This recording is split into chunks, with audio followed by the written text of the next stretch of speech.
세례 요한에 대해서 지금 이제 세례 요한은 옥에 갇혔을 때입니다. 세례 요한에 대해서 말씀하실 때 여러분 이거 오늘 읽으면 이게 뭐 이렇게 기억이 나요. 막 되게 어렵잖아요. 이거 알아듣기가 힘들잖아요. 저도 처음에는 이 말씀이 무엇을 뜻하는지 잘 알지 못했습니다. 거기 일렬로 앉지 말고 이쪽으로 앉아. 이쪽으로. 왜냐면 그 뒤에 있는 사람 안 보여. 내가 다 봐야 돼. 얼굴을.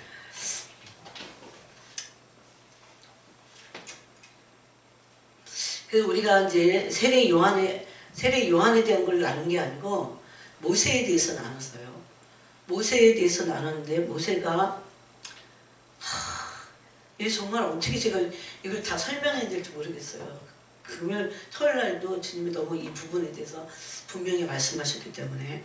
근데 지금은 너무 교회가 종교화돼 갖고 이 하나님의 존재를 진짜 찾는 사람이 많지 않습니다. 제가 어제 또 이제 이스라엘에 이제 우리 딸이 있으니까 이제 통화를 했어요. 이제 곧 올 거니까. 근데 너무 이상한 일이 전 세계적으로 벌어지고 있다고 했어요. 제가 주님 오실 때가 너무 가까운데 부흥이 올지 모르겠다. 지금 이 상태로는 현재 한국만 있으니까 부흥이 올지 모르겠다. 근데 가만히 있더라고요. 그랬더니 자기는 지금 현장을 조금씩 보는 것 같다고 했어요. 걔는 지금 이스라엘에 있잖아요. 근데 이스라엘에 20대 초들이 그 스콧 할렐이라는 기도의 집을 갔었어요. 그리고 이제 1차적으로 빠져나가서 그러고서 30대들이 왔는데 30대가 몇 명이 왔는데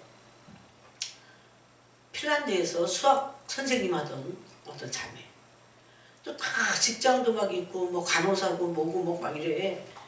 그런데 주님이 언제부터 이 직업을 그만두라고. 여러분 되게 잘 들으셔야 돼요. 지금 세상을 하나님이 어떻게 움직이고 계시는지. 그냥 아무 일도 없는 주일날 이거 와갖고 한국교회 특히 엄청 종교하던 교회 예배 종교적으로 드리고 이렇게 가고 그런 게 전부가 아니에요. 진짜 세상은 하나님이 어떻게 움직이고 계시고 이 구속사를 어떻게 끝을 지금 맺으시려고 하는데 그래갖고 직접 그만뒀대. 근데 너가 있던 그 숙소도 다 정리를 하라고 그러더래요. 그래갖고 숙소도 다 정리했어. 근데 이게 이 사람만이 아니야. 몇 사람이 거기. 그래갖고 그 스코탈리라고 하는 예루살렘에 있는 기도의 집으로 온 거예요. 그래갖고 그 진짜 거기 이제 24시간 기도하는 집이잖아요. 기도를 하는 거예요. 근데 이제 얘도 나이가 드니까 이제 결혼을 해야 되나 꼭 굳이 해야 되나 막 이런 생각 하고 있었어요. 제가 보기에는 남자들은 하는 게 좋은 것 같다. 죄를 안 지려면. 근데 자매들은 특히 꼭 결혼을 꼭 해야겠다 이런 거 아니면 여러분 어느 게 성경이 더 성경적인 줄 알아요? 마지막 때에 대해서 제가 이렇게 말하면 저를 이단시할 수 있지만 성경에는 더 성경적인 거는 결혼을 하지 않는 거라고 했어요. 네? 왜? 그 임박한 환란 때문에 그랬다 그랬어요. 근데 어쨌든 그거는 이제 해석의 문제도 또 있긴 하지만 그래갖고 거기 온 그 스코탈리 기도의 집에서 기도하고 있는 그 새 물갈이 된 자매들이 다 하나같이 주님 그런 음성을 하신 거야. 그래갖고 거기 기도의 집으로 모인 거예요. 그리고 이제 숙소도 다 정리했으니까 어디 있을 데가 없잖아. 근데 주님 어떡할 거야? 근데 아무 말씀 안 하시더니 어떤 친구네 집으로 이제 갔어. 그래갖고 얼마 있었는데 나 갑자기 또 주님의 말씀에서 이스라엘로 가라. 그래갖고 이스라엘 간 거예요. 그게. 이거 얼마 전에 이제 좀 괜찮아졌더라고요. 예루살렘이 계속 여러분 불났잖아요. 예?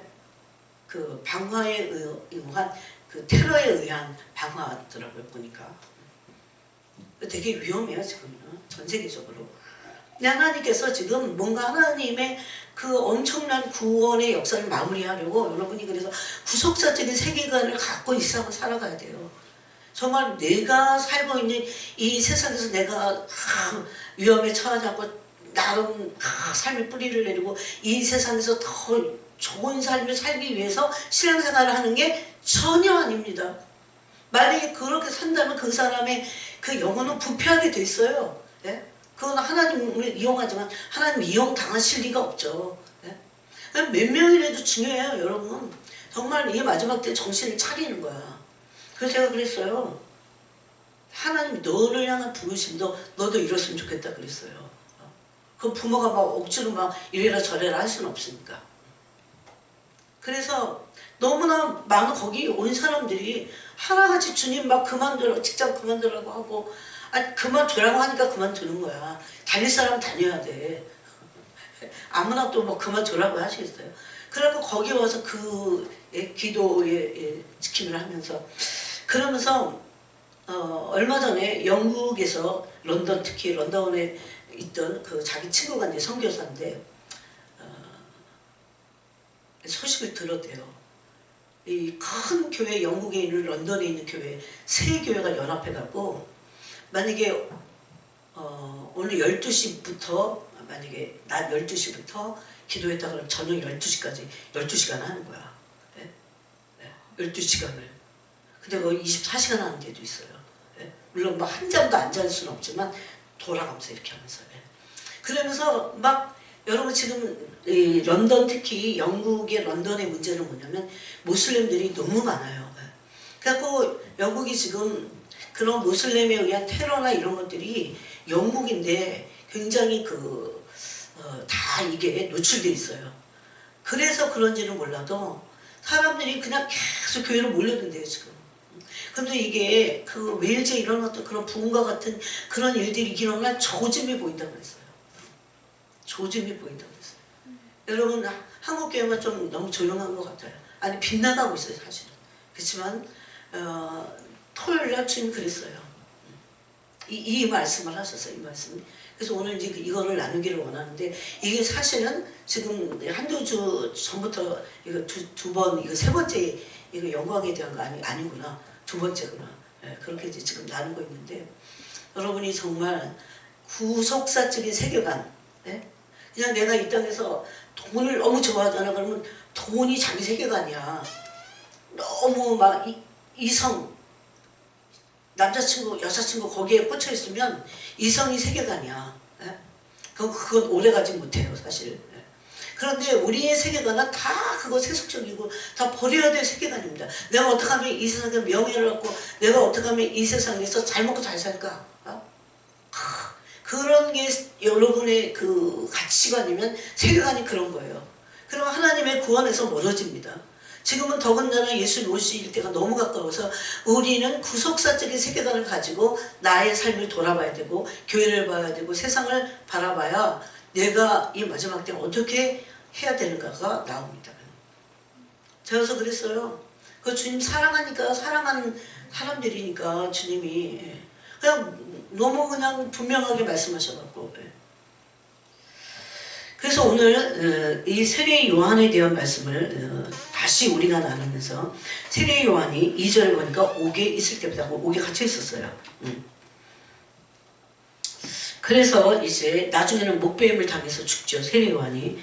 근데 여러분 이 말씀이 굉장히 어려워요. 여기 7절에 보니까 너희가 무엇을 보려고 광야에 나갔더냐. 왜냐하면 이 광야는 세례 요한이 세례를 주던 그 곳입니다. 바람에 흔들리는 갈대냐? 그러면 너희가 무엇을 보려고 나갔더냐? 부드러운 옷 입은 사람이냐? 부드러운 옷을 입은 사람은 왕궁에 있다고 했어요. 여러분 우리는 세례 요한과 같이 광야의 영성을 가지고 있어야 됩니다. 아무도 없는 것 같은, 다윗이 그 본을 보였어요. 아무것도 없는 것 같은, 어떨 때 외롭기가 짝이 없는 그런 광야로 우리가 나가서 주님께 그래야 주님의 얼굴을 구하고 주님께 내 마음을 다 토할 수 있는 그 상황이 돼요. 너무나 많은 사람들에게 쌓여있거나, 아니면 많은 사람들이 나를 너무 인정해주거나, 아니면 많은 사람들을 쫓거나, 너무 잘 나가거나, 그냥 이게 광야로 나가지지 않습니다. 심령이. 여러분 예수님은 광야에 계십니다. 여러분의 삶의 환경이 광야 같거나, 그러므로 마음이 찢어지도록 가난해서 광야 같거나, 너무너무나 좋은 기회입니다. 주님을 얻기에, 주님을 부르기에 너무나 좋은 기회입니다. 너무나, 그래서 막 외로우니까 사람들을 만나고 막 사람들을 막 친구 삼으려고 하지만, 진정한 친구는 이 세상에서 여러분의 모든 영혼을 만족시킬 친구들이 이 세상에 있습니까? 없습니다. 가장 가까운 친구가 남편이고 아내예요. 그렇지만 살아보면 알아요. 남편과 아내가 나빠서가 아니야. 나를 정말 정작 위로하고 나의 정말 친구가 되고 나의 영혼의 모든 문제. 예수님 그래서 고린도전서 1장에 보니까 예수님은 하나님으로부터 나와서 우리의 거룩함이 되시고 예수님만이 나의 거룩함이에요. 누가 나를 거룩하게 할 수 없어요. 우리는 답은 너무나 간단합니다. 예수님이 그래서 진리신 겁니다. 예수님이 그래서 길인 거예요. 예수님이 나의 거룩함이 되고 예수님이 나의 지혜가 되십니다. 예수님이 나의 의로움이 되시고 또 하나 있는데 예수님이 나의 구원함이 되시고 내가 의롭지 못해요. 저 기도하면서 보면 정말 아까 전에 지은이하고 나눴지만 깊이 들어갈수록 죄밖에 없어요. 정말 그 동기를 살피고 마음을 샅샅이 살필 때 너무나 그 숨겨있는 죄악이 너무 많아요. 우리는 그 죄로 말미암아 우리가 병들고 우리가 죄로 말미암아 망가지는 것을 알아야 됩니다. 그럴 때 우리가 죄를 토하고 나감으로 그 하나님이 어떤 때 그래서 주님께 나오라고 가난한 환경을 허락하십니다. 세례 요한은 지금 옥에 갇혔어요. 이제 조금 있으면 목배임을 당할 겁니다. 세례 요한이 광야에 있을 때 사람들이 왜 나갔냐고 주님 물어봅니다. 이 말은 우리에게도 똑같은 질문하고 있어요. 우리는 세례 요한, 그 어떤 영적인 배고픔, 영적인 문제를 해결하려고 광야로 갔는데 거기에 간 목적은 뭐 잘 되려고 가는 게 아니에요. 예? 화려한 옷을 입은 어떤 사람들을 보려고 간 게 아니에요. 그런 옷을 입은 사람은 왕궁에 있다고 그랬어요. 그러면 어찌하여 나갔더냐? 세례 요한을 지금 말하면서 우리를 빗대어 말합니다. 우리도 똑같이 세례 요한과 같이 아니면 광야에 계셨던 예수님과 같이 우리 다윗과 같이 우리도 우리의 영혼이 광야로 가서 그곳에 있는 주님을 대면해야 됩니다. 홀로 주님을 독대해야 됩니다. 이런 시간이 없으면 여러분과 저의 영혼은 만들어지지 않습니다. 온전히 세워지지 않아요. 그 광야의 깊은 곳에 들어가서 마음이 깊은 곳에서 그 지성소로 들어가서 그곳에서 유일하게 나의 구원이 되시는 예수님 한 분을 만나야 됩니다. 이것은 우리에게 환경이 열악하고 그래서 우리가 가난한 마음으로 나갔지만 그때는 누구보다도 내가 비참해 보이지만 그 광야에서 예수님을 만났을 때 우리는 누구보다도 복된 자가 될 겁니다. 사실은 주님은 그래서 광야를 허락하시기도 합니다. 광야에 나가는 심정은 좋은 옷을 입으려는 사람을 보려고 가는 게 아니에요. 그 선지자를 보려고 나갔더냐 이렇게 묻습니다. 8절에 옳다. 내가 너에게 이르노니 선지자보다 더 나은 자다 그랬어요. 그래서 우리는 오늘 이 말씀에서 첫 번째 우리는 심령의 광야로 들어가야 됩니다. 그 광야만이 예수님이 계신 곳입니다. 여러분 그래서 우리를 광야로 이끌기 위해서 하나님이 우리의 광야 같은 환경을 허락하세요.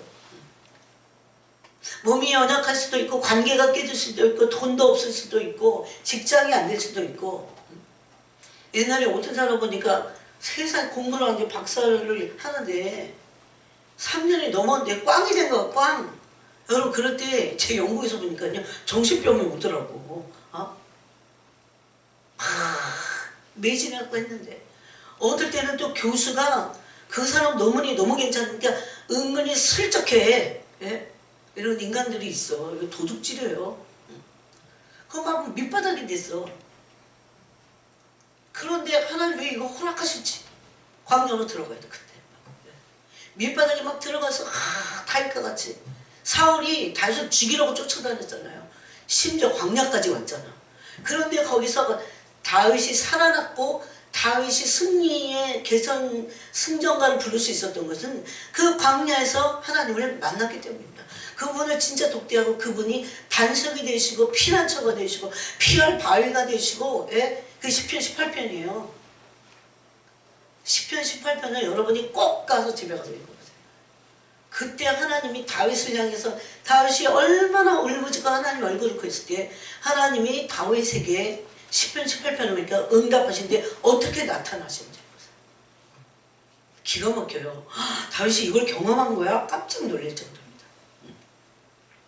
그래서 우리는 광야로 오히려 내몰려야 됩니다. 광야는 아무것도 없는 것 같지만 광야 1세대는 아무것도 없는 데서 하나님과 계시면 되거든요. 근데 두려워서 그게 연단이 안 된 거야. 심령이 연단이 안 된 거예요. 여러분 두려움을 다 깨고 예수님을 만날 정도로 그렇게 그 광야에서 울부짖어야 됩니다. 반드시 그분은 우리의 반석이 되시고 피난처가 되시고 우리의 피할 바위가 되시고 우리의 길을 반드시 100%입니다. 이것은. 그래서 우리를 광야 같은 환경을 허락하시고 가난한 마음이 되게 하시고 광야로 막 내몰리게 하시는 겁니다. 예수님도 사역을 하시기 전에 광야에 계셨어요. 40일을 밤낮 주야로 굶으시면서 기도하셔서 완전한 승리를 우리에게 이미 이루어 놓으셨어요. 우리는 그 승리의 예수님만을 바라보고 나가면 우리의 예수님은 우리의 승리가 되시고 구원이 되시고 지혜가 되시고 의로움이 되시고 거룩함이 되십니다. 이 고린도서 1장인데 1장 마지막 절에 좀 있어요. 이거를 그 광야에서 계속 묵상해야 돼요. 그리고 어느 순간 주님을 만나게 됩니다. 반드시 만나게 돼요. 주님은 당신을 우리에게 만나게 하시고자 우리를 광야로 모시는 겁니다. 너무 신앙생활을 광야가 아닌 곳에서 화려한 옷 입은 사람들만 만나려면 안 돼. 세상, 교회가 세속화돼서 그래요, 여러분. 그러면서 두 번째로 우리가 이제 여기서 바로 그 광야의 영성에서 깨달을 게 뭐냐면 천국을 침노하는 이것입니다. 두 번째가 그거예요. 그때 성경을 인용합니다. 선지자보다 더한 자, 그게 그 사람이 세례 요한이었어요. 근데 세례 요한을 누가복음에서는 엘리야의 심령과 능력을 가진 자다 그랬어요. 이거 오늘 못해. 이게 진짜 이 마지막 때하고 다 연결된 말씀입니다. 엘리야의 심령과 능력을 가진 자가 나와서 말라기서를 보니까 하나님이 우리에게 오시기를 간절히 구해야 돼요. 이게 오늘 이제 천국을 침노하는 것과 연결이 되긴 하는데 뭐라고 했냐면 이 이사야서를 인용하면서 보라 내가 내 사자를 너의 앞에 보내노니 그가 너의 길을 내 앞에 준비하리라. 예수님께 하신 말씀이 하나님 아버지가 선지자 이사야를 보라 내 사자 이 세례 요한을 예수님 앞에 먼저 보내시겠다는 그런 예언의 말씀이 하신 것을 이제 예수님이 여기서 인용을 하십니다. 그러면서 이 11절에 뭐라고 하냐면 바로 그 사람이 이 세례 요한이다 그러면서 내가 진실로 너에게 말하노니 여자가 낳은 자 중에 세례 요한보다 큰 이가 일어남이 없도다. 그러나 천국에서는 그렇게 작은 자라도 그보다 크니라. 참 이 말씀이 어려운 말씀이었어요. 왜 세례 요한보다 더 우리가 크다고 말씀하시는 거잖아요 지금. 그러면서 주님이 뭐라고 하시냐면 이 12절이 11절에 대한 난해한 구절에 대한 해석의 밑받침이에요. 이게 12절은 그러니까 세례 요한 때부터 지금까지 천국은 침노를 당하나니 침노하는 자는 빼앗느니라. 11절도 어려운데 12절은 더 어려워. 천국이 어떻게 침노 당하나? 여러분 천국이 침노 당한다고 생각하세요? 침노 당한다고 지금 예수님 말씀하시는 거야. 그러면 천국은 하나님의 영광스러운 곳입니다. 우리가 지난 시간에 이 천국의 침노에 대해서 우리가 나눴어요. 결론적으로 말하면 천국의 침노는 하나님의 영광의 침노입니다. 이것을 우리가 어떻게 아냐면 출애굽기 33장에서 보니까 모세가 이제 모든 그 여건을 하나님이 다 마련해 주시면서 가나안으로 가라 그랬어요. 그랬을 때 참 어제도 제가 이걸 묵상하면서 모세만 하나님을 진짜 아는 거예요. 모세 밑에 그 12지파의 지휘관들도 있었고 뭐 레위지파도 있었고 아론도 대제사장이 있었고 백성이 300만이야 거의. 아무도 정말 하나님이 어떤 분인지를 진정으로는 몰랐던 것 같아요. 모세 한 사람만 알았어요. 그러면 모세가 뭘 알았을까요? 모세에게 하나님이 다 이제 괜찮아. 나도 갈게. 나도 가나안으로 올라갈게. 그랬을 때 모세가 하나님 감사합니다. 그렇게만 말하지 않았어요. 물론 감사하지. 근데 뭐라고 하냐면 내게 보이셨던 그 영광을 다시 내게 보여달라고 했어요. 그러니까 하나님이 당신의 성품을 보여줍니다. 그러면서 34장에서는 그 영광이 하나님의 모세가 구했던 하나님의 영광이 하나님의 성품이라는 것을 말씀하고 있어요. 여호와로다 여호와로다 반포하잖아요. 당신에 대해서. 은혜롭고 자비가 많으시고 국률이 많으신 하나님이다. 그렇게 말하잖아요. 제가 이걸 조금 읽어볼게요. 여러분 지금 시대는 예수님이 오시기 직전이지만 또 한 번의 부흥이 일어나야 됩니다. 여러분 스스로를 봐도 이 영적인 발돋움이 잘 안 돼요. 요즘은 악한 영들이 얼마나 우리를 막고 있고 우리를 얼마나 약화시키는지 모릅니다. 신앙을. 그때 이 출애굽기에 이 모세는 뭐라고 하냐면 18절에 모세가 이르되 원하건대 주의 영광을 내게 보이소서. 여호와께서 이르시되 내가 내 모든 선한 것을 내 앞으로 지나가게 하리라. 그래서 이것이 영광의 실체가 하나님의 성품인 것을 아시죠? 속성. 여러분이 소위 말하는 그 속성. 그러면서 34절에 다시 한번 모세에게 하나님에 대해서 말씀하십니다. 6절에 여호와께서 그의 앞으로 모세 앞으로 지나시며 선포하실 때 하나님 자신이 내가 누구인지를 모세가 하나님께 영광을 보여달라고 했을 때 하나님이 어떤 분인지를 하나님이 이걸 보여주시는 겁니다. 그때 말씀하신 게 하나님의 성품이었어요. 그래서 6절에 보니까 여호와라 여호와라 자비롭고 은혜롭고 노하기를 더디하고 인자와 진실이 많은 하나님이라. 즉 이건 뭡니까? 하나님의 성품을 말합니다. 하나님의 성품은 모세가 원했던 영광의 실체라는 것을 알 수 있습니다. 오늘날도 교회가 종교화되면 될수록 하나님을 알지 못합니다. 하나님의 뭘 모르냐면 하나님의 속성을 모릅니다.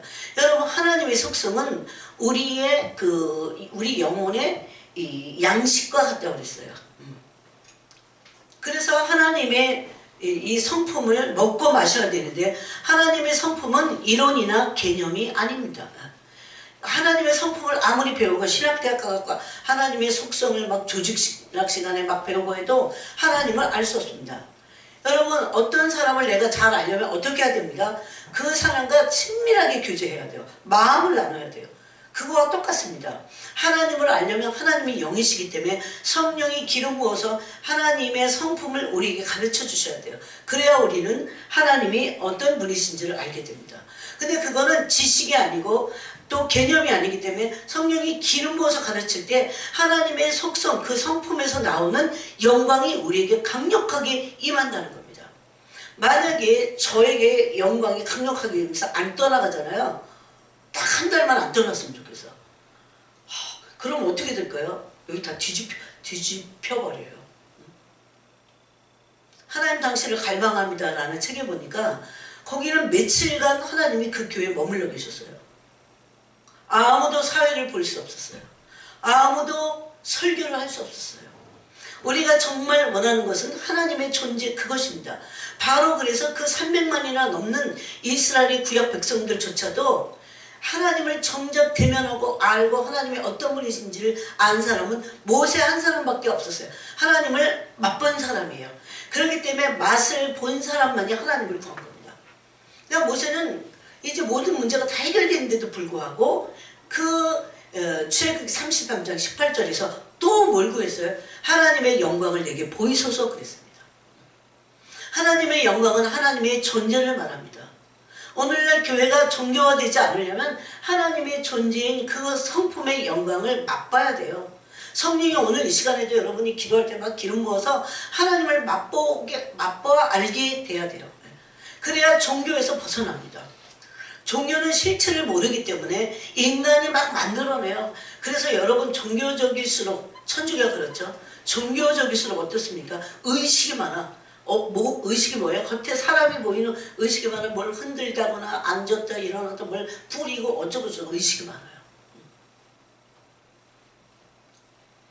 그러므로 우리는 모세와 같이 정말 하나님의 존재를 구하는 그런 삶을 살아야 돼요. 어디 어디 구석탱이에서라도 하나님의 얼굴, 하나님의 존재, 하나님의 영광, 하나님의 임재 다 같은 말입니다. 이것을 정말 구하는 사람, 정말 원해서 구하는 사람, 하나님의 손에 있는 어떤 거, 나를 위한 어떤 잘되는 거, 이거 말고, 그거 말고 하나님 자신을 구하는 거, 그것을 구할 줄 알았던 사람이 하나님의 맛을 봤던 바로 모세라는 겁니다. 여러분 그걸 구하시기로 여러분 오늘 이 말씀을 통해서 여러분이 결심하시기 바랍니다. 이 세상에 있는 모든 문제들은요, 시간이 지나가면 죽든지 살든지 다 해결이 돼. 근데 정말 중요한 건 뭐냐면 하나님이 우리에게 임하시는 겁니다. 그러므로 하나님이 필요합니다. 우리가 하나님이 필요한 것을 알지 못하지만 하나님만이 필요해요. 우리에게 정작 필요하고 우리가 정말 구해야 될 대상은 하나님의 존재 한 분밖에 없습니다.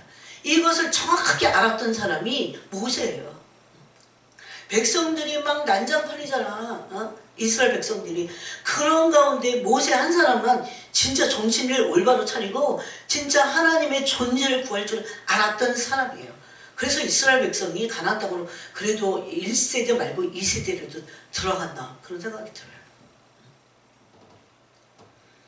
그래서 우리는 이 영광의 실체를 경험해야 됩니다. 우리는 이제 이 하나님의 그 영광, 하나님의 그 하나님 되심, 그 영광을 모세와 같이 구할 수 있어야 됩니다. 그러므로 오늘 여기 말씀대로 천국을 침노해야 됩니다.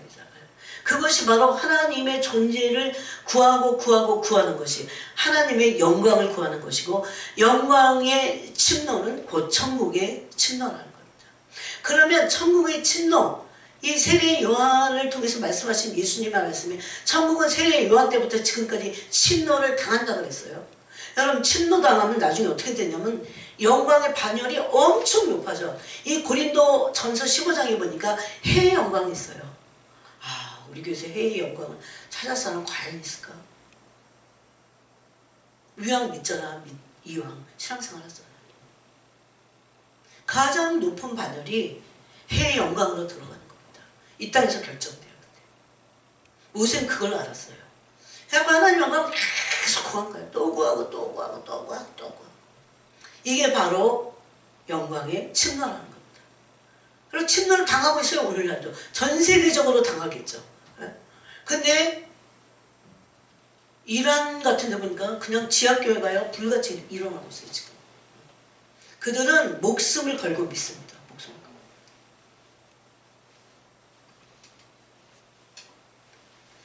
하나님은 이렇게 말씀하십니다. 모세를 통해. 즉 나에 의해 영광이 그 침노 당할 수 있다는 겁니다. 내가 얼마나 주님을 구하느냐. 구하고 또 구하고 구하고 또 구하고. 근데 주님 그랬어요. 나를 구하는 자들이 너무 없다고. 나를 구하는 자들이 없대. 이걸 알아갖고 구하는 자들이 없대요. 즉 하나님의 존재를 구하는 겁니다. 하나님의 손에 있는 어떤 거, 하나님이 나에게 주실 어떤 거, 그걸 구하는 게 아니라 하나님의 존재를 구하는 거예요. 맨날 어떤 인간관계에서 나에게 돈을 요구하고 뭐를 요구하고 그러면 나중에 그 관계는 파괴되게 돼 있어요. 근데 만날 때마다 내 마음을 알아주고 나를 위로해주고 똑같아요. 이게 존재에 대한 그 인식이 올바른 거거든요. 그래서 우리는 지금 이제 이 큰 하나님의 영광이 만약에 계속 머물러 있으면 그걸 부흥이라고 합니다. 부흥.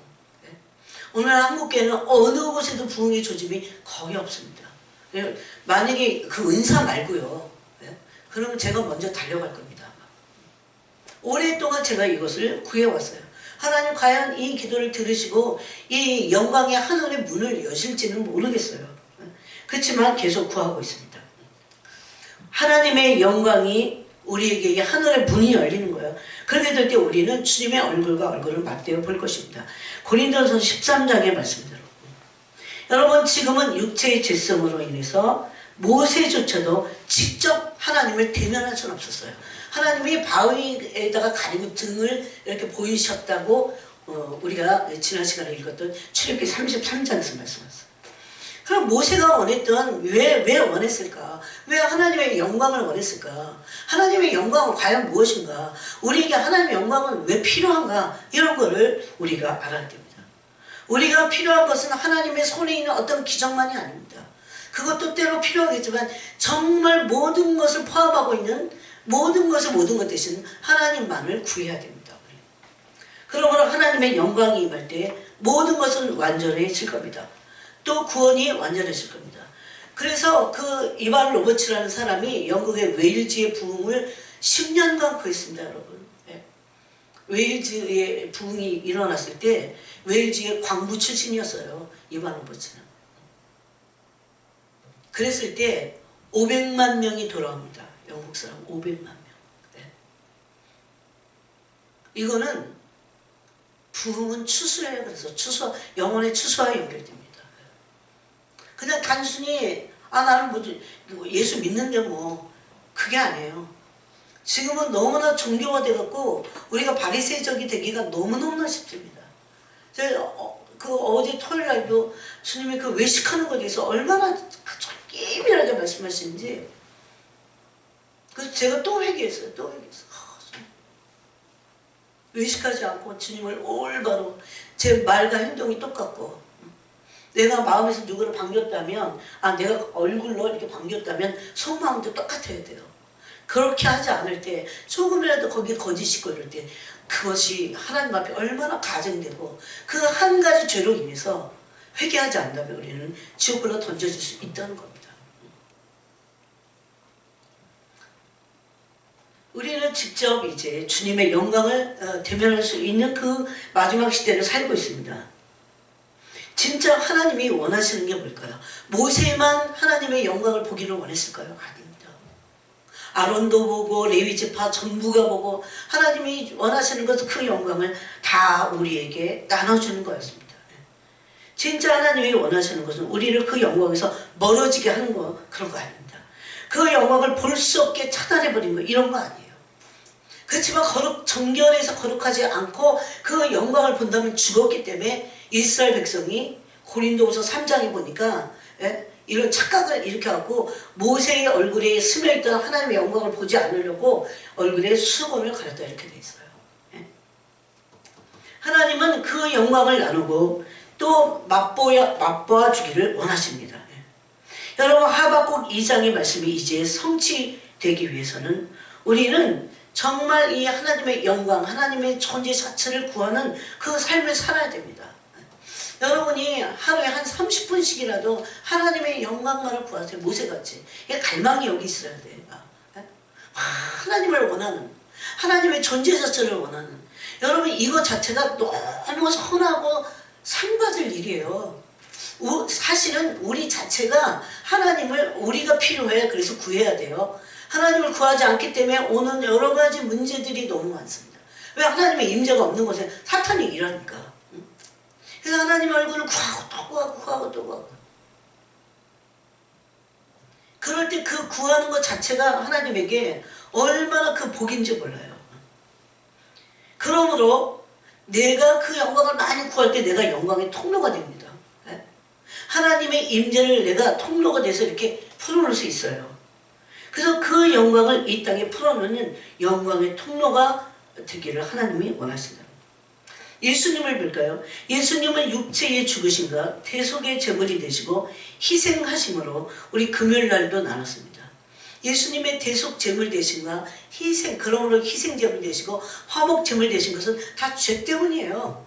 그래서 우리 인간에게 영원히 없어지지 않을, 믿지 않는 사람들은 이 문제가 해결이 안 되는데 두 가지입니다. 하나는 죄 문제와 하나는 죄로 인해서 오는 이 목숨이 죽는 게 아니고 둘째 사망이죠.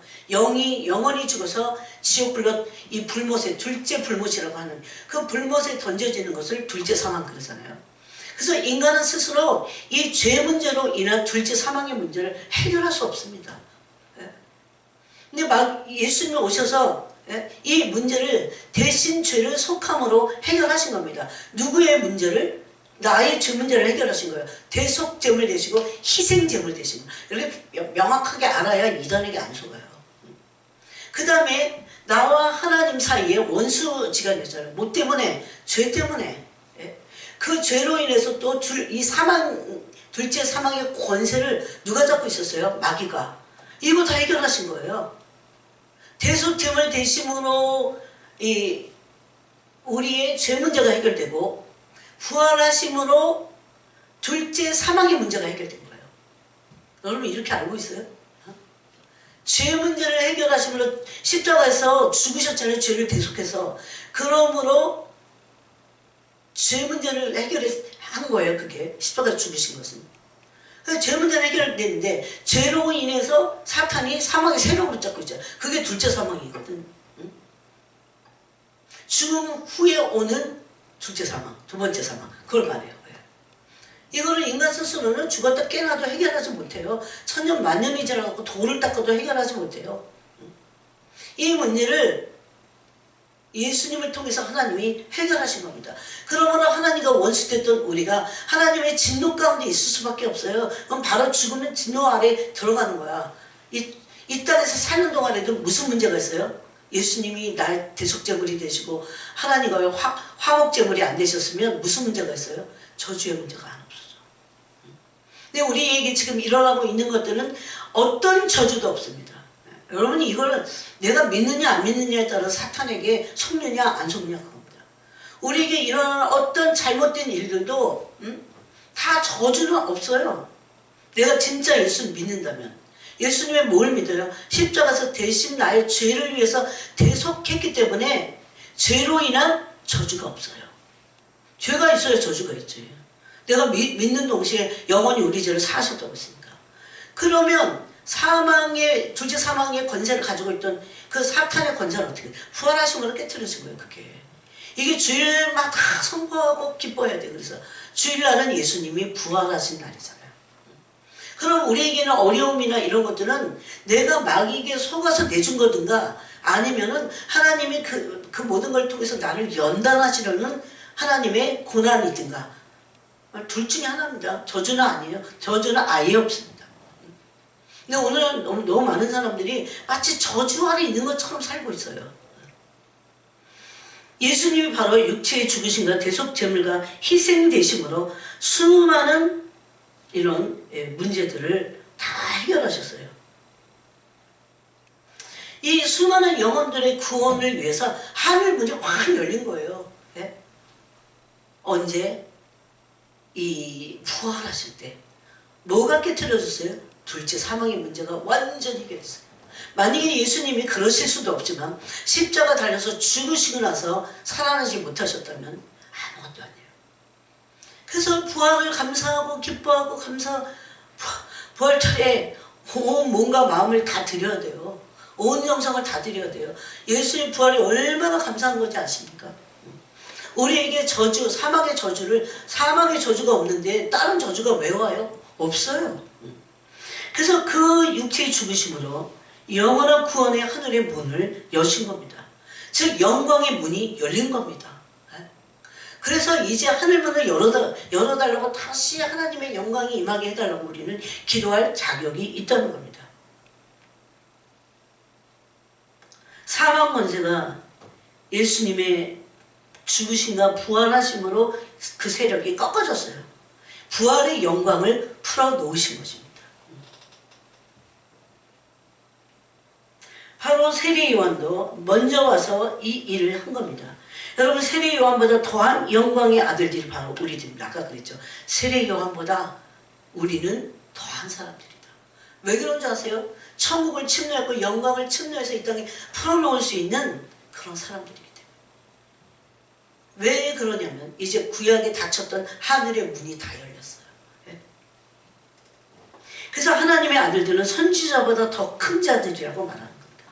영광을 침노하는 자들이에요. 로마서 8장 19절을 보니까 하나님의 아들들이 나타나야 한다고 말합니다. 하나님의 아들들이. 하나님의 자녀들의 영광의 자유에 이르기를 이 피조물도 고대하고 있다고 했어요. 하늘도 고대하고 땅도 고대하고 있어요. 또 몸의 속량을 기다린다고 했어요. 이 몸의 속량은 부활에 풀어나셨던 부활의 영광을 우리가 기다리는 겁니다. 여러분 몸의 성령은 뭐냐? 부활체가 되고 가버리는 거야. 우리가 이 땅에 더 이상 이 썩을 몸을 가지고 이 썩어질 땅에서 이 썩어질 영광 때문에 제발 썩을 것 같고 고민할 거 없어. 다 썩어지고 육체도 썩어지고 다 썩어지고 말고 할 거예요.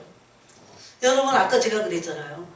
핀란드에서 직장생활 잘하고 뭐 간호사였고 뭐였는데 하나님이 갑자기 모든 걸 다 정리하고 다 정리해라. 집안의 식구들이 난리가 났죠. 너 미쳤냐 막 이러고 제일 먼저는 식구들이 가장 난리 날걸요. 근데 하나님 왜 그러셨을까요? 이 세상은 다 썩어질 것들이야. 썩어지고 없어질 것들이에요. 하나님은 하나님의 영광의 통로가 되기 위해서 그들을 하나님이 얼마든지 부르실 수 있는 모든 영혼의 아버지의 주인이에요. 하나님. 우리는 생각을 바꿔야 돼요. 하나님이 이용당하실 리가 없습니다. 하나님을 우리가 막 끌어들여갖고 내 문제 해결해 주세요. 기도도 그런 게 목적이 아니에요. 어떻게 하면 하나님의 뜻을 이룰까? 제가 금요일날도 그랬잖아요. 사람들이 요즘 사람들이 다 세상적으로 살고 있대요. 다 불순종을 밥 먹듯이 한대. 수많은 영혼들이 지옥 갑니다. 여러분 마태복음에서 예수님 뭐라고 했습니까? 다만 아버지의 뜻대로 행하는 자라야 천국에 들어가리라고 했어요. 여러분 그 말씀에 대해서 진지하게 고민하고 막 갈등을 느끼면서 과연 이 말씀대로 내가 살고 있나, 이 말씀의 진짜 뜻은 무엇인가 이런 거 고민해 본 적 있으세요? 너무나 수많은 사람들이 불순종을 반복하고 있대요. 교회 다니는 사람들이. 그리고 하나님 뜻대로 살지 않으면서 자기 뜻대로 살면서 그 소리예요. 다 천국 간다고 착각하고 있대요. 왜?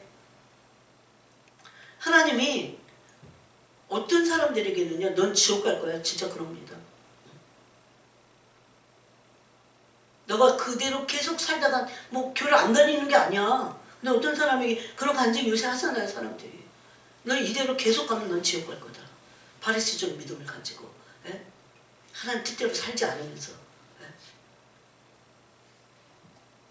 그래서 그거를 뭐라 그러는지 주여 주여 하는 자마다 다 천국에 들어갈 것이 아니라고 하신 이유입니다. 자기의 뜻대로 살고 하나님 뜻대로 살지 않으면서 주여 주여만 한다는 겁니다. 찔려. 주여 주여 그러는데 왜 자기 뜻을 관철시키려고 하나님께. 이거는 완전히 왕초보 때나 하는 거야. 물론 우리가 필요를 구해야 됩니다. 그렇지만 그것과 함께 하나님의 뜻이 무엇인지를 알고 순종하고자 해야 됩니다. 자, 순종에 대한 걸 조금 볼까요? 주님이 이런 말씀하셨어요. 참 평안은 순종의 삶을 살 때 맛볼 수 있다고 했어요. 오직 하신 말씀입니다. 순종할 때 우리의 영이 하나님으로 만족하게 된대요. 하나님만 주실 수 있는 은혜와 평강과 의의 기쁨을 맛볼 수 있는 것이다. 이렇게 말씀합니다. 우리에게 평강이 없어요. 여러분이 평강이 없어요. 기쁨이 없어요. 그것을 불순종했어요. 뭔가 계속해서 삶 자체가, 내 방향 자체가 불순종으로 틀어져 있기 때문입니다. 반대로 불순종은 우리의 영을 공고하게 하고 외롭게 하고, 왜? 하나님의 영으로부터 분리되어 있기 때문에 외로운 거예요. 그래서 외로우니까 더 죄를 져. 막. 삶에는 큰 만족은 없어요. 어떤 좋은 직장 또 됐어. 그래도 잠깐이야. 진짜 그걸 만족이라고 사람들이 생각하고 착각하고 살지만 하나님으로부터 오는 참된 만족을 한 번도 맛보지 못했기 때문에 그 인간 세계에서 주는 만족이 만족인 줄 착각하고 있는 거죠. 여러분 하나님의 만족, 하나님만 주시는 평강 이거 맛본 적 있어요? 에일의 평강? 엄청납니다. 전 맛봤어요. 그래서 제가 그런 생각 들어요. 부자들이 이 평강을 주사 한 대로 1000만원짜리다 그럼 맞을 것 같아. 한 1년은 엄청 평강할걸? 그러면 그 주사를 다 맞을 것 같아요. 네? 그래서 로마서 2장 9절에 보니까 여러분 한번 다 찾아보세요. 로마서 2장 9절에 보니까 바울이 이런 말씀을 했어요. 로마서 2장 9절에 보니까 악을 행하는 각 사람의 영에는, 악을 행하는 사람 뭡니까? 순종하지 않는 사람들입니다. 악을 행하는 각 사람의 영에는 환난과 공고가 있으리니. 하나님 말씀 어디로 갑니까? 먼저는 유대인에게요, 그리고 헬라인에게며 선을 행하는 각 사람에게. 선을 행한다는 건 뭡니까? 순종하는 겁니다. 아까 순종하는 자들에게 평강이 있다고 그랬죠? 선을 행하는 자에게는 영광과 존귀와 평강이 있으리니. 이 평강은요 진짜 세상에 줄 수 없어요. 아마 아무리 어떤 약을 구하고 아무리 정신과 상담을 받은 이 평강은 하나님에게 오는 거예요. 하나님에게만 있어요. 그래서 여러분이 지금 우리가 부족하지만 하나님만을 구하고 모세같이 하나님의 영광을 구하고 하나님의 존재를 구하고 또 구하고 네? 한계를 두지 말고 구하라고 했어요. 아마 이 정도 하면 됐지 그러다가 또 구했는데 뭐 안 되면 또 거기다가 그냥 한계를 구하고 안 구해. 그러지 말고 계속 구하라는 겁니다. 하나님은 우리의 모든 형편과 처지를 아세요. 내가 저녁에 직장 끝나갖고 한 시간씩이라도 기도하려고 할 수 있어요. 하나님의 존재를 구하고 또 구하고 또 하고 구해야 자꾸 마음의 중심에 하나님을 구하고자 하는 영으로 충만합니다. 여러분 하나님을 구할 때 잘 안 되면 하나님을 전심으로 내 문제 앞에서 내 마음의 전심을 가지고 하나님을 의지하는 겁니다. 이게 바로 하나님을 구하는 첫 단계의 첫 단추였어요. 그것을 한 사람이 광야에서 바로 다윗이었습니다. 그렇기 때문에 다윗은 하나님을 계속 선하심을 맛봤어요. 그래서 쓴 시들이 시편 18편 계속 그래요. 여호와 나의 빛이요 이 시편 27편 나의 구원이시요. 그 시편 18편과 그런 시편 27편은 다윗이 승리를 이루고 쓴 시입니다.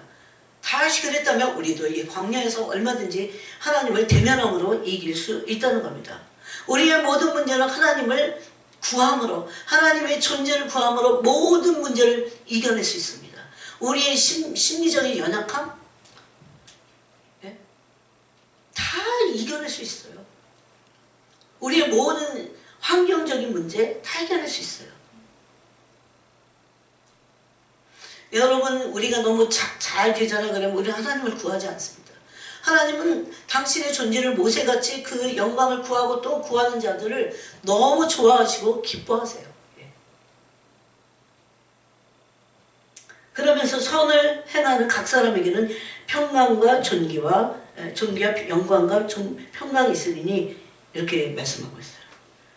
그러므로 하나님의 영광을 구하는 것이 얼마나 중요한지 모릅니다. 또 히브리서 1장 9절에 보니까 예수님에 대해서 말씀하면서 예수님 불법을 미워하셨다 이렇게 돼 있어요. 불법을 미워하셨다는 건 불순종하지 않았다는 겁니다. 예수님은 땅에서 즐거움의 기름을 하나님께로부터 엄청나게 받았어요. 바로 그겁니다. 순종하고 하나님께 순종하고 순종의 삶을 산 그 존재들은 이 땅에서도 하나님의 즐거움의 기름 부음을 동료족들과 배나 받으셨다고 되어 있어요. 그러므로 순종하는 삶을 살 때 즐거움의 기름 부으심으로 배가 되어 우리 기쁨과 만족의 삶을 살 수 있습니다. 제가 계속해서 히브리서 1장 9절을 보면서 거기 보니까 즐거움의 기름 부으심이라는 게 있더라고요. 즐거움의 기름 부으심. 여러분 오늘 기도할 때에 여러분이 이 바로 즐거움의 기름 부으심을 달라고 기도해요. 그러면 인간에게서 즐거움과 만족을 얻고자 세속에서 만족을 얻고자 죄를 짓지 않습니다.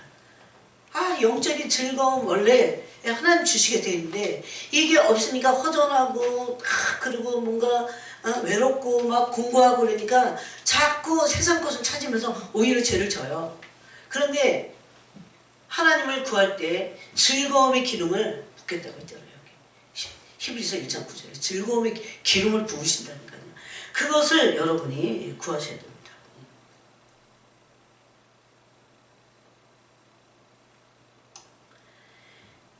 그래서 우리는 계속해서 이 엘리야와 같이 또 모세와 같이 또 다윗과 같이 하나님의 그 영광을 구하고 구해야 됩니다. 여러분 하나님의 아들들은 이 엘리야, 세례 요한, 우리라고 한 그 세례 요한, 그 선지자보다 오늘 마지막 때 하나님의 아들들은 더 큰 자들입니다. 어떻게 큰 자가 될 수 있냐면 천국을 침노해버립니다. 천국의 침노가 뭘까요? 하나님을 구하는 겁니다. 모세가 그래서 하나님의 영광을 내게 보이셔서 그런데 하나님의 영광의 실체는 하나님의 성품입니다. 하나님의 성품을 구하는 겁니다. 즉 하나님을 구하는 겁니다. 그래서 마지막 시대에 이 마지막 영혼들을 향해서 하나님의 사람들을 하나님 뭐라고 하냐면 영광의 아들들 그랬어요. 아예 영광의 아들들이고 그들은 천국을 침노할 자들이고 내 영광을 침노해서 들어갈 자들. 그래서 그들은 마지막 시대에 그들은 굉장히 반열이 높습니다. 근데 많은 숫자가 그러지는 않은 것 같아요. 이제는 하늘문이 열렸습니다. 그러므로 예수님께서 부활하심으로 이 풀어놓으신 그 하늘의 문의 영광, 자유의 영광, 우리를 죄로부터 구원하시고 나서 부활하심으로 하늘의 문이 열린 겁니다. 이런 것들을 가지고 이제 우리가 하나님을 구하고 모세와 같이 하나님의 그 영광을 구하고 또 구할 때 하나님이 우리에게 참 모르겠어요. 언제 이 영광을 부어주실지. 여러분 지금 예수님 오실 때 너무 가까웠는데 만약에 이 문이 열리지 않은 상태에서 그래도 준비한 사람들은 첫 열매니까 데려가실 겁니다. 여러분 포도 키워보니까 처음 익은 열매들이 있더라고. 그걸 놔두면 다 얘네들이 물러. 그래서 땁니다 그걸 농부가. 그렇듯이 성경에도 처음 익은 열매가 있어요. 그들을 따갑니다. 이들은 먼저 추수할 자들이에요. 추수가 될 자들이에요. 그런데 그 추수될 첫 열매들은 너무 희귀하고 너무 조금이에요. 뭐 저 고을에서 1명, 이 성읍에서 2명 그랬으니까 엄청 적은 숫자들이에요. 여러분 거기에 속해 있나? 속하기가 쉽지 않아요. 아무리 선교사 아니라 목사 아니라 그래도 하나님이 원하시는 그것으로 준비되어 있어야 돼요. 마태복음 25장에서 10,000년 비유같이 지혜로운 5,000년 같이. 그럼 여기 이제 이 땅에 이제 남아있게 되는데 그게 3년 만이 될지 아니면 7년이 고스란히 될지 몰라도 여러분 우리가 남아있어서는요 신앙생활 유지하기가 너무 힘들어요.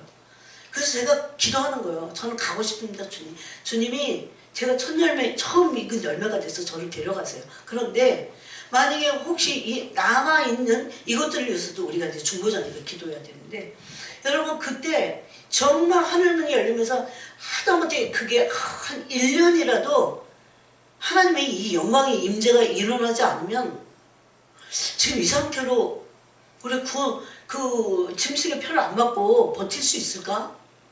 이게 여러분 현실이에요. 남아있으면 신학을 지금 절대 잠을 자서는 안 되고 정말 깨어있어야 돼요. 여러분 깨어있는다는 거는 깨어서 기도하는 수밖에 없더라고. 제가 기도하지 않잖아요? 영이 자꾸. 근데 지금은 그러기가 너무너무 쉬워. 그래서 여러분 직장다니 여러분에게도 제가 말하는 거야. 하루에 1시간씩은 자기 영혼을 위해서 기도해야 돼. 근데 이 모세같이 영광을 침노하고 하나님의 영광을 구하고 하나님의 얼굴을 구하고 딴 거를 구하지 말고 자기 영혼을 위한 기도. 그리고 이 짐승의 표를 믿음이 없고 연약하고 다 연단되지 않은 제가 이런 얘기 많이 했잖아요. 하나님이 다 붙잡혀갖고 하나님께 연단을 막 받아야 돼. 그럴 때 끄떡없이 막 믿음의 사랑에 하나님의 사랑을 믿고 막 그 뿌리를 내리고 흔들리지 않는 그 믿음을 가지고 있어야 되거든요. 마음을 막 연단돼갖고 그 마음이 연단되기 위해서 베드로전서 4장에는 뭘 입으라고 했어요? 고난을 받을 이 마음의 옷을 입으래. 내 이전에 현이 어렸을 때 매를 대려고 했더니 빨리 네가 맞을 매를 가져와 그랬더니 안 와. 그래서 나중에 와서 근데 보니까 옷을 막 다 입는 거야. 그런 생각이 나요.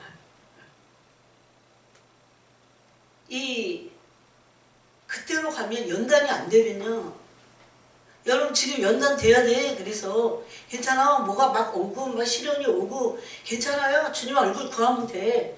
죽자 사자 구해야 돼. 살려달라고 해야 돼. 지금은. 여러분 매일 기도하는 저도 매일 집에 가서 또 그래요. 살려주세요 주님. 또 죄가 또 발견되면 살려주세요. 살려주세요 주님. 이 죄를 뿌리채 뽑아주시고 이 죄가 저에게서 떠나게 하시고 이 죄를 제가 미워하게 하시고 이 죄가 뿌리채 뽑혀져서 제가 더 이상은 이 죄를 짓고 싶지 않게 죄가 내가 짓는 그 죄가 너무나 혐오스러워. 그럼 짓겠어요? 안 짓습니다. 남을 비방하는 이 비방의 죄가 끊어지려면 이 비방의 죄가 막 미워져야 돼. 비방하는 게 너무 치가 떨리도록 싫어야 돼. 그래야 안 합니다. 그게 은혜로 와야 돼요. 그 비방만 아니겠어요? 몇 가지 그 죄를 얘기했는데, 음란한 죄. 음란이 얼마나 달콤한데. 여기 청년들 다 음란이 얼마나 달콤한데. 음란의 죄를 막 끊게 해주세요. 그런데 말만 그런데 우리가. 그리고 음란한 걸 엄청 좋아하기 때문에 이 죄가 없어지지 않는다 그랬어요. 주님이. 그 미워할 수 있는 은혜를 구해야 돼요. 그래서 죄를 미워하는 은혜를 구해야 돼요. 외식하는 거 진짜 내가 토요일날 금요일날 듣고 잠을 못 자고 여기 눈이 이렇게 이상하게 여기 상처가 생기면서 그랬어. 외식하는 거를 여러분 나는 외식 안 하는데 그렇게 생각해갖고는 안 돼. 성령이 나한테 비추시잖아. 그러면 얼마나 많이 외식하는지 몰라. 말과 행동이 틀리고, 예? 바리새인 같아. 그러면서 내가 천국 가려니 그렇게 생각하는 것 자체가 바리새적이라고 했어요. 바울은 그렇게 말하지 않아요. 다만 아버지의 뜻대로 행하는 자리에 들어가고, 바울은 뭐라고 했어요? 항상 복종하여 두렵고 떨림으로 너희 구원을 이루어 가라. 지금 이루어 가는 과정이에요. 날마다 회개해야 돼. 그래서 이 성화의 회개를 말하는 겁니다. 그 오늘날 중독 상태가 너무 많대. 여기 제가 자려고 하다가 주님 말씀하셨고 적은 거예요. 그래서 처음에는 이제 조금만 그렇게 이제 적었는데, 뭐 적으면서 또 스톱하고 회개하니까 또 말씀하시고 그러고 또 적고 그러다 보니까 어머너무 새벽 3시 반이야. 네? 부모 거역, 비방, 중독 굉장히 진지하게 말씀하셨어요. 이런 중독의 상태를 가지고 천국 갈 수 없다고. 하나님 얼굴 구하라고 했어요. 우리가 하나님의 얼굴을 구해야 될 게 너무 많아요, 여러분. 그냥 이 땅에서 뭐 잘 되기 위한 게 아니야. 어떤 위기를 모면하는 게 우리의 목적이 아니에요. 그건 시간 지나가면 다 모면 되더라고. 어떻게 되든지. 중요한 건 그 사건과 그걸 통해서 우리 마음이 가난해져서 어떻게 해요? 하나님을 구하는 거예요. 그래야 이게 구원이 이루어져 가는 거예요. 게으름. 이 게으름도요. 무서워. 이게 일상의 죄인데 주님 그랬어요. 이런 죄가 지금 지적을 하시는 이유를 이렇게 말했어요. 지금은 지적을 받을 때 고칠 수 있는 시간이 있으니까. 시간. 회개할 수 있는 시간, 회복할 수 있는 시간, 돌이킬 수 있는 시간을 너에게 준다고 그랬어요. 사람들이 다 세상적으로 산대요. 교회 다니는 사람들이. 다 불순종을 밥 먹듯이 한대. 예? 근데 이거를 다 세상 사랑하고, 예? 그런데도 다 천국 간다고 그렇게 생각하는데, 내가 이것으로 해서 지옥 갈 거야. 이렇게 생각하면 어떡하겠어요? 막 깨어서 저같이 막 기도하고 막 그러겠죠. 주님, 좀 잘못했어. 살려주세요. 이러겠죠. 그런데 이걸 몰라. 다 천국 가는 걸로 착각하기 때문에 마음이 찢어지고, 하나님께 내가 이거 가지고는 큰일 나. 이런 마음이 안 된다는 거예요. 그게 여러분 뭔지 아세요? 그게 바리새인이야. 그게 바리새적인 마음이야. 마음이 안 찢어지는 거야. 제가 주님으로서 들은 거야. 이런 죄들을 회개하지 않는다면 지옥 갈 것이다. 회개해야, 예? 회개함으로, 예? 성화의 회개를 함으로, 예? 그게 다만 아버지 뜻대로 행하는 것입니다. 다 세상 사랑하고 달란트는 다 땅속에 감춰두고 그런데도 천국 갈 줄 알고 마음 편하게 있다는 거예요. 그리고 진짜 문제는 천국 가냐 마냐 이건데, 예? 진짜 문제는 그건데 다 이 세상의 문제가 진짜인 줄 알고 그것만을 해결하고자 한다는 거예요. 또 다 그렇게 사니까 다 그게 다 맞는 줄 안대요. 예? 그러므로 하나님 앞에서는 회개할 줄도 모르고 영혼을 살리지도 못하고, 교회는 오늘날 침묵단체가 되고 희덕거리고 즐기기나 하고, 이 유람선이 아니거든요. 교회는 구원선이지. 예. 그래서 하나님 앞에 그 구원을 등한히 여기면서 목이 고달 때요. 이 광야 1세대 같이 구원을 등한히 여긴 사람들이거든요. 하나님이 계속해서 한 가지 원망하는 죄에 대해서 여러분 요새 민수기 큐티하시죠? 원망하는 죄에 대해서 얼마나 많이 다뤘어요. 근데 그 다음날 아침에 일어나서 또 원망해. 그래갖고 14,700명인가가 또 죽어. 그래도 못 깨달아. 아, 우리가 이제 다 죽게 망하게 됐다. 이러면서 또 걸어, 모세를. 정말 못 깨달아요. 이 눈이 떠져야 돼요. 하나님 앞에 막. 이게 정말 그 빛이 오잖아요. 그러면 마음을 찢고 기도하게 돼 있어요. 근데 이래서 큰일 나겠다. 이런 경각심이 없다는 거죠. 그래서 여러분 정말 진심 어린 기도를 해야 됩니다. 그래서 우리가 지옥에 갔을 때 아 내가 잘못 살았네. 그 랍비같이 그렇게 깨달으면 이미 끝장이에요. 나는 항상 그 지옥에 대한 경고를 듣고 있어요. 왜냐하면 제가 그것을 한번 경험했기 때문에 그래요. 그때는 이미 늦었어요. 그래서 바울이 그랬어요. 항상 복종이라 두렵고 떨림으로 너의 구원을 이루어가라. 이 말씀이 가슴에 새겨지고 아예 새겨졌고 눈만 뜨면 딱 그게 생각이 날 정도로 가슴에 새겨야 돼. 그래야 내 영혼이 안전한 길로 인도함을 받을 수 있는 겁니다. 그래야 말씀이 해이해지지 않아요.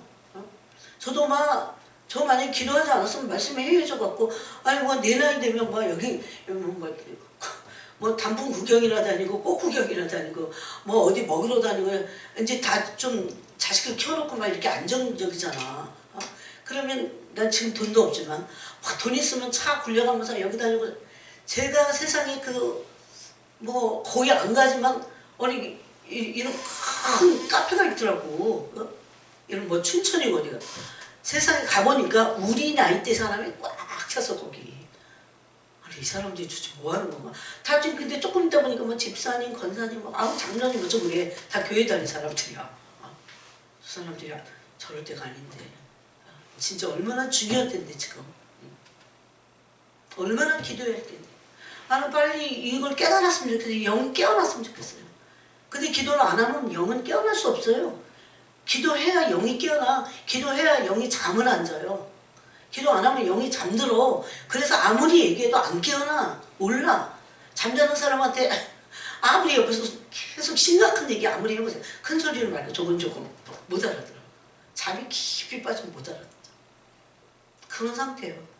그래서 오늘 이 말씀에도 마태복음 11장에도 우리가 안 읽었지만 피 불어도 춤추지 않는 세대다. 이렇게 말씀하셔요.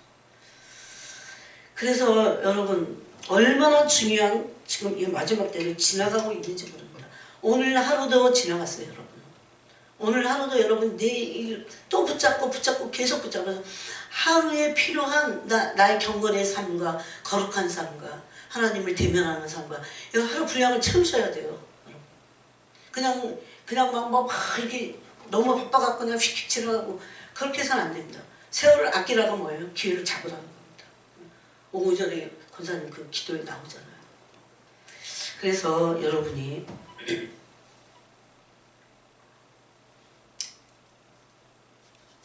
그 금요일날은 제가 그 두 가지 죄에 대해서 우선 얘기했어요. 이것도 다 못해서 지금 두 가지 죄, 탐욕과 그 음란에 대해서 이제 나누는데, 그래서 여러분이 좀 경각심을 가지고 내 이 삶을 브레이크를 확 잡고 꼼꼼하고 진지하게 주님 앞에서 돌아보면서 기도하고 묻고, 특히 좀 물어보세요. 주님, 자 이렇게 사는 게 맞습니까? 자 어떻게 살아야 됩니까? 진지한 물음 있잖아요. 그냥 기도도 그냥 때 되니까 하고, 요즘 교회는 개인적으로 하나님 만나는 기도라기보다는 무슨 프로그램을 위한 기도가 너무 많아. 그냥 그런 것으로 끝이야. 네? 그렇게 해갖고는 전혀 우리 영혼이 깨어날 수 없어요. 네? 양심이 다 마비돼 버려. 동기를 안 살피니까 양심은 다 마비돼갖고 네? 둔화해지고 그날이 독가같이 온다고 예수님이 친히 누가복음에서 말씀하셨습니다. 그래서 오늘 말씀 붙잡고 여러분이 기도하시고, 몇 명이 이 말씀을 듣더라도 하나님 앞에 바로 서는 것이 너무 중요한 그런 지금 시대를 우리가 살고 있습니다. 기도하겠습니다. 하나님 아버지, 오늘 이 시간에도 주님 말씀하셨던 것을